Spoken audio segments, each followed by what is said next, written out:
மாதம்பட்டி ரங்கராஜ் மீதான வழக்கை சிபிசிஐடிக்கு மாற்ற கோரி ஜாய் கிறிஸ்டல்டா புதிய மனு தாக்கல் செய்திருக்கிறார். கூடுதல் விவரங்களோடு செய்தியாளர் ரமேஷ்குமார் நம்மோடு இணைந்திருக்கிறார். ரமேஷ்குமார், அந்த மனுவில் என்ன குறிப்பிட்டிருக்கிறார்?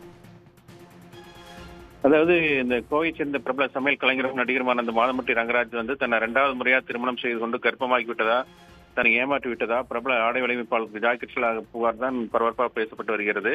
கடந்த ஆகஸ்ட் 29ஆம் தேதி தான் சென்னை பெருநகர காவல்துறை ஆணையரகத்தில் இவர் புகார் அளித்திருந்தார். இந்த புகாரின் அடிப்படையில தான் பெண்கள் மற்றும் குழந்தைகளுக்கான குற்றத்தடுப்பு பிரிவு சிசிபி போலீசார் வழக்கு பதிவு செய்து விசாரணை நடத்தி வருகிறார்கள். இந்நிலையில தான் ஜாய் கிறிஸ்டல்லா சென்னை உயர்நீதிமன்றத்தில் ஒரு புதிய வழக்கு ஒன்றை தொடர்ந்திருக்கிறார். அதுல இந்த மாதம்பட்டி ரங்கராஜ் மீதான அந்த வழக்கை சிபிசிஐடிக்கு விசாரணைக்கு மாற்ற வேண்டும் என்று அந்த கோரிக்கை விடுத்திருக்கிறார்.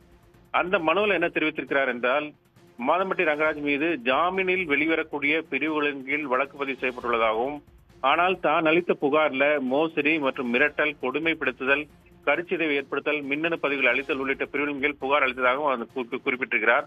ஆனால் தான் அளித்த புகாரின் அடிப்படையில் வழக்கு பதிவு செய்யாமல் காவல்துறை விசாரணை நடத்தியுள்ளதாக குறிப்பிட்டிருக்கிறார்.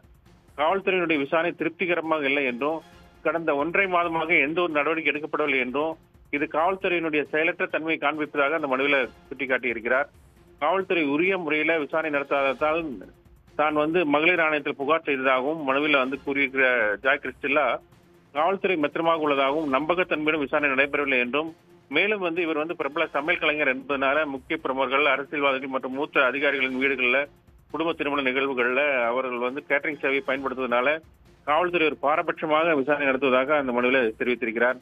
எனவே தான் இந்த மாதம்பட்டி தான் அளித்த புகாரின் அடிப்படையில் மாதம்பட்டி ரங்கராஜ் மீதான அந்த பதிவு செய்யப்பட்ட வழக்கை சிபிசிஐடி விசாரணைக்கு மாற்ற வேண்டும் என்று அந்த மனுவில் கேட்டுக் கொண்டிருந்தார். இந்த வழக்கு தான் நீதிபதி ஜெகதீஷ் சந்திரா முன்பு இன்று விசாரணைக்கு வந்தது.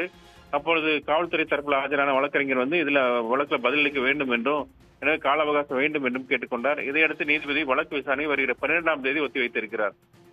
உடனுக்குடன் செய்திகளை தெரிந்து கொள்ள சன் நியூஸ் பெல் ஐகானை கிளிக் பண்ணுங்க.